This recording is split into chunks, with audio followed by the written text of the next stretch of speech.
Hello, my name is Tony Severo, and here's my live audience for my video. Alright, so today I'll be talking about equal pay in sports, closing the gap.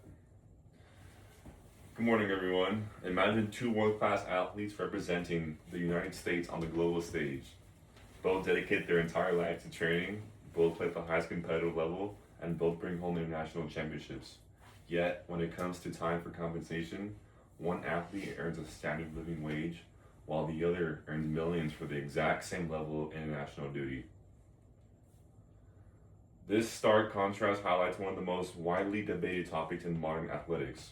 Should women's sports be paid equally to men's sports? To understand this issue thoroughly, we have to look past simple headlines and examine the underlying economics. Today, we will explore why the pay gap exists, how pioneering labor agreements are solving structural inequalities, and how explosive commercial growth is reshaping the financial landscape of women's athletics. Salary and revenue realities. We must address the primary argument behind pay differences. Overall league revenue in professional sports, player salaries are predominantly funded by three main streams: broadcast media rights, ticket sales, and corporate sponsorships. Historically, men's professional leagues have benefited from decades of institutional backing. For context, the NBA was founded in 1946, while the NBA was not to begin playing until 1997. That gave men's basketball a 51-year head start in building broadcast networks, fan bases, and multi-million-dollar corporate partnerships.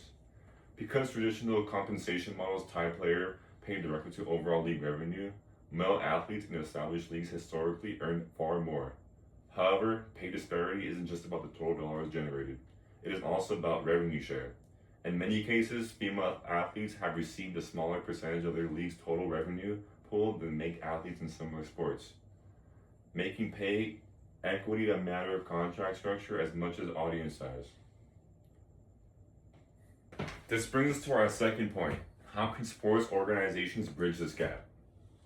A major breakthrough occurred in 2022 with international soccer.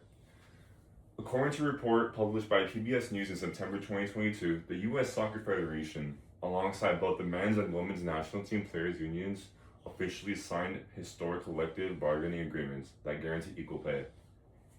Before this agreement, the biggest hurdle with equal pay was FIFA's World Cup prize pool, which awarded tens of millions more to men's teams than women's teams. To solve this, the U.S. men's and women's teams did something unpredictable. They agreed to pool all FIFA World Cup prize money earned by both teams and split it equally among players. The deal was also established identical game appearance fees, performance bonuses, and commercial revenue sharing. This proved that with creative labor structuring, sports organizations can achieve pay equity even when global governing bodies maintain unequal prize pools.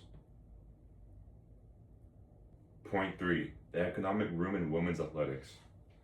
Furthermore, the financial landscape of women's athletics is changing rapidly. According to market research from the Deloitte Sports Business Group published April 2026, global revenues in women's elite sports are projected to reach at least $3 billion in 2026. Deloitte's analysis reveals that revenues in women's sports grew by over 240% 2022 and 2025 alone, driven largely by commercial sponsorships and surging broadcast rights. As network coverage expands and stadiums sell out of events in basketball, soccer, and tennis, corporate sponsors are realizing that women's sports are often immense commercial returns.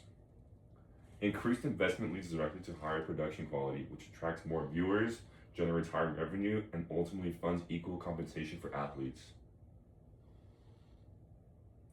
In conclusion, while the pay gap in sports was historically justified by differences in league revenue and longevity, the landscape is shifting rapidly. By examining the structural causes of pay inequity, the revolutionary equal pay model created by U.S. soccer and the multi-billion-dollar economic boom highlighted by Deloitte, we see that equal pay in sports is both a matter of fairness and a sound business decision. Equal compensation is no longer a distant theoretical goal. It is an active economic transformation. As investment, viewership, and attendance continue to break records, the world of sports is proving that when you invest equally in female athletes, the return on investment speaks for itself.